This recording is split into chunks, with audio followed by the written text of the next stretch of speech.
Hey guys, once again welcome back to my channel AP Education Hub, and in this video we'll discuss about the novel In Custody by Anita Desai, and we'll discuss the chapter 5 of In Custody, and we'll discuss the summary as well as the analysis of this chapter.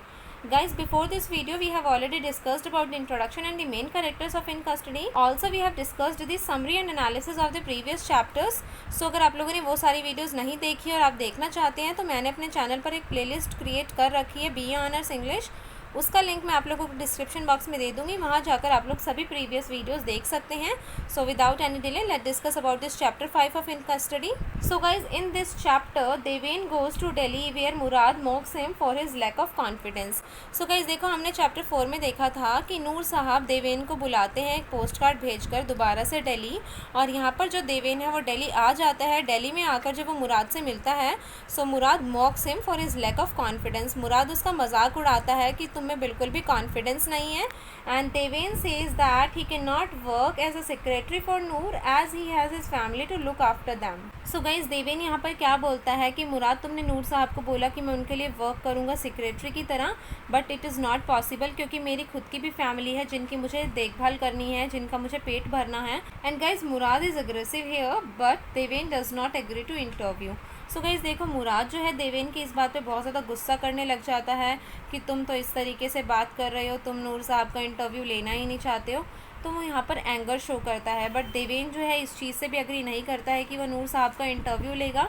And then Murad changes his tactics and successful in manipulating Deven. तो guys यहाँ पर जो देवेन है वो अपना थोड़ा tactics change करता है, बोलने चालने का ढंग चेंज करता है, और वो देवेन को सक्सेसफुली मैनिपुलेट कर लेता है। मतलब वो देवेन को मैनिपुलेट करने में सक्सेसफुल हो जाता है, और यहाँ पर जो देवेन है वो अग्री करता है कि ठीक है, वो नूर साहब का इंटरव्यू करने के लिए चला जाएगा। And guys, in the evening Murad goes to Noor's house. So guys यहाँ पर ये मुराद नहीं देवेन होना था। In the evening Deven goes to Noor's house and finds that the house is set to celebrate Noor's wife birthday. So guys, जो इवनिंग में देवेन है वो नूर साहब के घर जाता है और देखता है कि पूरे घर को सजा रखा है, बिकॉज जो नूर साहब की वाइफ है उनका बर्थडे था और उनका बर्थडे सेलिब्रेट करने के लिए पूरा घर सजा रखा था। And Deven tries to hide himself in a corner but when more people enter he is pushed in front. Audience is praising Noor's wife. So guys देखो, नूर साहब की वाइफ का बर्थडे था और जो देवेन है वो अपने आप को एक कॉर्नर में छिपा कर रख रहा था। मतलब वो एक कॉर्नर में छिप कर खड़ा था, किसी के सामने नहीं जाना चाह रहा था। लेकिन जैसे ही कमरे में ज़्यादा लोग आते गए, भीड़ बढ़ती गई, तो जो देवेन है वो आगे खड़ा था और जो पीछे के लोग आते गए धक्का मार मार कर उन्होंने पुश कर दिया देवेन को सबके सामने फ्रंट में। और वहाँ पर देवेन क्या देखता है कि नूर साहब की वाइफ को उनकी पोइट्री के लिए प्रेज़ किया जा रहा था। So guys, Deven sits with Noor and tells him that he received his letter but Noor has forgotten his face. As he tries to recollect, he asks if Murad is also coming. So guys देखो, देवेन जो है मतलब ये सब चीज़ें देखने के बाद कि नूर की वाइफ की पोइट्री के लिए उसे प्रेज़ किया जा रहा है, मतलब देवेन इस चीज़ से बहुत ज़्यादा डिसअपॉइंट होता है क्योंकि कहीं ना कहीं देवेन को उनकी पोइट्री बिल्कुल भी अच्छी नहीं लगती है। और इसीलिए देवेन देखता है कि जो नूर साहब बिल्कुल अकेले बैठे हैं, और देवेन नूर साहब के पास जाकर बैठ जाता है और उन्हें बताता है कि आपने मेरे पास जो लेटर भेजा था मैंने वो लेटर रिसीव किया और इसीलिए मैं यहाँ पर आया हूँ। सो नूर जो है भूल जाता है इस सब के बारे में और साथ ही साथ वो देवेन का फेस भी भूल जाता है। बट जैसे ही उसे सब कुछ याद आता है तो वो पूछता है क्या मुराद भी आ रहा है। And guys, Deven wonders how Imtiaz become so famous and important that her birthday is celebrated in such a grand manner. So guys देखो, नूर साहब उसके बाद पहचान जाते हैं देवेन को। सो गाइज देखो, देवेन यहाँ पर बहुत ज़्यादा शॉक होता है, बहुत ज़्यादा वो चौंक जाता है कि जो नूर साहब की वाइफ है इम्तियाज़ बेगम, ये इतनी ज़्यादा फेमस और इम्पॉर्टेंट है कि उनका जो बर्थडे इतनी ज़्यादा ग्रैंड मैनर में सेलिब्रेट किया जा रहा है कि मतलब बहुत ज़्यादा ग्रैंड बर्थडे उनका सेलिब्रेट किया जा रहा था। And guys, Deven finds his poetry as not worth his time. She is appeared as trained monkey who learned the tricks of performance. So guys देखो, पहले तो देवेन शॉक होता है कि इम्तियाज़ बेगम इतनी फेमस हो गई कि उनका बर्थडे इतने ज़्यादा ग्रैंड मैनर में सेलिब्रेट हो रहा है, और साथ ही साथ देवेन को इम्तियाज़ बेगम की पोइट्री बिल्कुल भी अच्छी नहीं लगती है। और वो बोलते हैं कि वो इस तरीके से अपीयर हो रही है जैसे कोई ट्रेंड मंकी किसी बंदर को पूरा ट्रेंड करके स्टेज के ऊपर खड़ा कर रखा है और उसे बता दिया है कि किस तरीके से परफॉर्म करना है। कि मतलब देवेन के यहाँ पर कहने का मतलब ये था कि जो इम्तियाज़ बेगम हैं उन्होंने नूर साहब से हर चीज़ अच्छे से सीख ली है, ट्रेंड हो गई हैं वो नूर साहब से सीख कर, और उन्होंने ये सीख लिया कि किस तरीके से स्टेज पर परफॉर्म करना है। मतलब उन्हें परफॉर्म करने की ट्रिक्स आ गई हैं और हर वर्सेस हर पोइट्री किस तरीके से परफॉर्म करनी है वो उन्होंने नूर साहब से सीख ली हैं। तो यहाँ पर देवेन बेसिकली यही कहना चाह रहा है। So guys, Deven says that she looks no different than a prostitute or a dancing girl whose age cannot be guessed as her face is hidden behind a thick layer of makeup. So guys Deven यहाँ पर क्या कहता है कि इम्तियाज़ बेगम looks no different than अ prostitute, कि जो इम्तियाज़ बेगम है वो किसी प्रॉस्टिट्यूट से कम यहाँ पर नहीं लग रही हैं, या फिर कोई डांसिंग गर्ल। जो डांसिंग गर्ल्स होती हैं they are also considered as prostitutes. So यहाँ पर जो देवेन है वो यही कहता है कि इम्तियाज़ बेगम ऐसी लग रही हैं जैसे वो कोई प्रॉस्टिट्यूट या डांसिंग गर्ल हैं, और जिसकी एज हम यहाँ पर गेस नहीं कर सकते हैं बिकॉज उनके फेस के ऊपर इतना ज़्यादा मेकअप कर रखा है कि उनकी रियल एज बताना मुश्किल है। And guys, during his drink, Noor tells him that initially she would sit quietly and learn from him.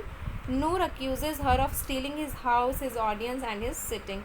So guys देखो, जो नूर साहब है वो ड्रिंक करते करते देवेन को क्या बताते हैं कि पहले मतलब इनिशियली जो इम्तियाज़ बेगम थी वो नूर साहब के पास चुपचाप बैठ जाती थी और उनसे पोइट्री सीखा करती थी, बट नाउ कि मतलब नूर साहब यहाँ पर अपनी वाइफ को अक्यूज़ कर रहे हैं, उस पर इल्ज़ाम लगा रहे हैं कि अब इम्तियाज़ बेगम ने उनसे उनका घर भी एक तरीके से चुरा लिया है, उनकी ऑडियंस भी चुरा ली है, और उनकी सिटिंग जहाँ पर बैठकर वो पोइट्री किया करते थे वो सिटिंग भी चुरा ली है, कि मतलब उनकी ऑडियंस, उनका घर, हर कुछ इम्तियाज़ बेगम ने उनसे छीन लिया है। कि पहले उन्होंने नूर साहब से सीखी हर चीज़, हर ट्रिक, हर टैक्टिक सीख ली, और अब उन्होंने उन्हीं की ऑडियंस और उन्हीं की पोइट्री, उन्हीं का घर, सब कुछ उनसे छीन लिया है। So guys then Noor curses and abuses his wife. Deven interrupts Noor that he has sent by Murad to take down something that Noor might dictate to him. So guys देखो, यहाँ पर जो नूर साहब है अपनी वाइफ को अक्यूज़ करने के बाद उसे कर्ज करते हैं, अब्यूज़ करते हैं, मतलब उसे कोसते हैं, गालियाँ देते हैं अपनी वाइफ को, और देवेन उसके बाद उन्हें इंटरप्ट करता है और कहता है कि देवेन को यहाँ पर मुराद ने भेजा है ताकि वो कुछ पोइट्री या कुछ वर्सेस नोट कर सके जो नूर साहब उसके लिए डिक्टेट करेंगे, नोट डाउन करने के लिए डिक्टेट करेंगे। So guys Noor says that he has so many poems but he want to share them with the right person but not Imtiaz Bibi. So guys देखो, नूर साहब यहाँ पर क्या कहते हैं कि he has so many poems, उनके पास बहुत सारी पोएम्स, बहुत सारी पोइट्रीज़ हैं, बट वो इन सब पोइट्री और पोएम्स को किसी राइट पर्सन के साथ शेयर करना चाहते हैं, और वो इनको इम्तियाज़ बीबी के साथ तो किसी भी हालत में शेयर नहीं करना चाहते। So guys as Deven waits for the poet to begin telling him something that he might want to write down, Imtiaz Bibi hurls herself into the room. She starts taunting her husband that how jealous he is from her popularity. She starts counting the money that have been showered on her. So guys देखो, जैसे ही नूर साहब देवेन को कुछ dictate करने वाले थे ताकि Deven note down कर सकें, उस रूम में आ जाती हैं इम्तियाज़ बीबी, और इम्तियाज़ बीबी आकर चिल्लाने लग जाती है और बोलती है नूर साहब को, टॉन्ट करती है, ताना मारती है कि तुम तो मेरी पॉपुलैरिटी से जलते हो, मेरी ऑडियंस मुझे प्रेज़ करती है, ये चीज़ तुमसे बर्दाश्त नहीं होती है, तुम मेरी पॉपुलैरिटी देखकर बिल्कुल भी खुश नहीं हो बल्कि तुम उससे जेलस हो रहे हो। और वो नूर साहब को ये सब चीज़ें बोलने के बाद, टॉन्ट करने के बाद, वो पैसे गिनना शुरू कर देती है जो कि उसकी ऑडियंस ने उसके ऊपर शावर किए थे जब वो परफॉर्म कर रही थी, पोइट्री कर रही थी। So guys Imtiaz voice is so high pitches that Deven fears. So guys देखो, इम्तियाज़ बीबी की जो आवाज़ थी वो इतनी ज़्यादा हाई पिच थी, इतना ज़्यादा वो चीख रही थी, चिल्ला रही थी कि देवेन एक तरीके से डर जाता है। And then Noor's first wife enters and there begins a cat fight between them. So guys देखो, इम्तियाज़ बीबी की आवाज़ इतनी ज़्यादा तेज़ होती है, एक तो देवेन डर जाता है, और उनकी आवाज़ सुनकर नूर साहब की जो पहली बीवी होती हैं वो भी वहाँ पर आ जाती हैं, मतलब वो भी उस रूम में आ जाती हैं, और वो बोलती है कि तुम मेरे हस्बैंड पर इतनी ज़्यादा चिल्ला रही हो, इतना ज़्यादा चीख रही हो, ये कौन सा मतलब है इनसे इस तरीके से बात करने का, क्या तुम्हें ज़रा सी भी तमीज़ नहीं है। इस तरीके से गाइज उनके बीच में फ़ाइट शुरू हो जाती है। सो यहाँ पर इस फाइट को क्या कहा गया है, कैट फाइट, की मतलब बिल्लियों की तरह वो दोनों आपस में लड़ने लग जाती हैं, कि मतलब एक दूसरे के बाल खींचना, और इस तरीके का इंसिडेंट होता है कि वो दोनों एक दूसरे से झगड़ने लग जाती हैं। So guys Deven escapes and he narrates this incident to Murad who told him that he should stay there. So guys देखो, देवेन जो है वहाँ से डरकर भाग जाता है और वो ये सारा इंसिडेंट नरेट करके सुनाता है मुराद को, और मुराद उसे क्या बोलता है कि तुम्हें वहाँ और रुकना चाहिए था और ऑब्जर्व करना चाहिए था कि क्या क्या हो रहा था। So guys Deven is grieved and says that he has a family to feed and look after.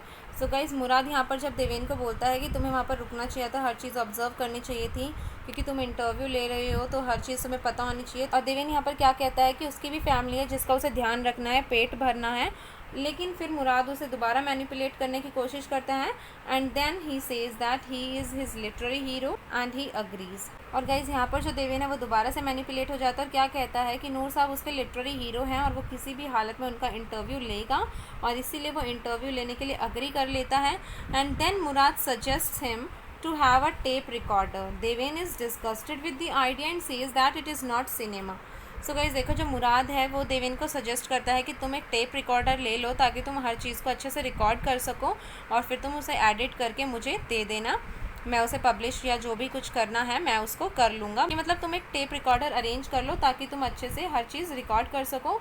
So guys जो देवेन है वो इस आइडिया से एकदम परेशान हो जाता है। वो कहता है ये तो बहुत डिस्गस्टिंग आइडिया है, ये कोई सिनेमा थोड़ी ना है कि मैं टेप रिकॉर्डर लेके हर चीज़ को रिकॉर्ड करूँ। और गाइस इस बात पे Murad mocks him for being stuck in the village world. So guys यहाँ पर जो मुराद है वो देवेन का मजाक उड़ाता है और कहता है कि तुम अभी भी गाँव वाले लोगों की तरह छोटी सोच ही रखते हो।